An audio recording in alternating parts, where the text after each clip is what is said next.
এই নিন ভাই আপনার বিরিয়ানি। তাই বলে ওয়েটার যখনই চলে যায় তখনই লোকটি এই লেগ পিসটিকে এই টিস্যু বক্সের ভেতরে চুরি করে ফেলে। তখনই এই লোকটি সব কিছু দেখে নেয়। আরে ভাই কাউকে বলিস না, দুজনের 50-50, ঠিক আছে? কি হয়েছে ভাই বলুন? আরে তুমি আমাকে সাদা বিরিয়ানি দিয়েছো কেন? বিরিয়ানির মধ্যে থাকা লেগ পিস কোথায়? আরে কি বলছেন? আমি তো লেগ পিস দিয়েছিলাম। আর এত তাড়াতাড়ি আমি কি লেগ পিস খেয়ে নিয়েছি নাকি? যাও তাড়াতাড়ি করে গিয়ে আরেকটা লেগ পিস নিয়ে আসো, আমার দেরি হয়ে যাচ্ছে। ঠিক আছে দাঁড়ান, আমি এখনই নিয়ে আসছি। বস এটার মধ্যে একটা লেগ পিস দিন তো, মনে হয় লেগ পিস দিতে ভুলে গিয়েছিলাম। আচ্ছা এই নে, জাগিয়ে দিয়ায়, এই নিন ভাই আপনার বিরিয়ানি। এরপর ওয়েটার যখন চলে যায় লোকটি আবারও চিকেন লেগ পিসটিকে চুরি করে নেয়। এরপর বলে ওয়েটার এবারও তো তুমি সাদা বিরিয়ানি নিয়ে এসেছো, লেগ পিস কোথায়?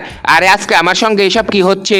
আরে মঞ্জু এখানে আয়, এই নে এই বিরিয়ানির মধ্যে একটা লেগ পিস নিয়ে আয়। ঠিক আছে ভাই, এবার তো দিয়েছে, এবার আপনি খান। আর এই টিস্যু পেপারের বক্সটা কিসের? আসলে রেস্টুরেন্টে থাকা টিস্যুগুলোর মধ্যে অনেক ময়লা থাকে, তাই আমি বাড়ি থেকেই সব জায়গায় টিস্যুর বক্স নিয়ে যাই যাতে পরিষ্কার টিস্যু ব্যবহার করতে পারি। ও আচ্ছা। এরপর খাওয়া হয়ে গেলে লোকটি চলে যাচ্ছিল। আরে কোথায় যাচ্ছ? আমার ভাগ তো দাও। আর হ্যাঁ, তোমার ভাগের একটা লেগ পিস এখনই দিচ্ছি। আরে একটা না, দুইটা লেগ পিসেরই দাম দাও, কারণ আমি এই রেস্টুরেন্টের মালিক।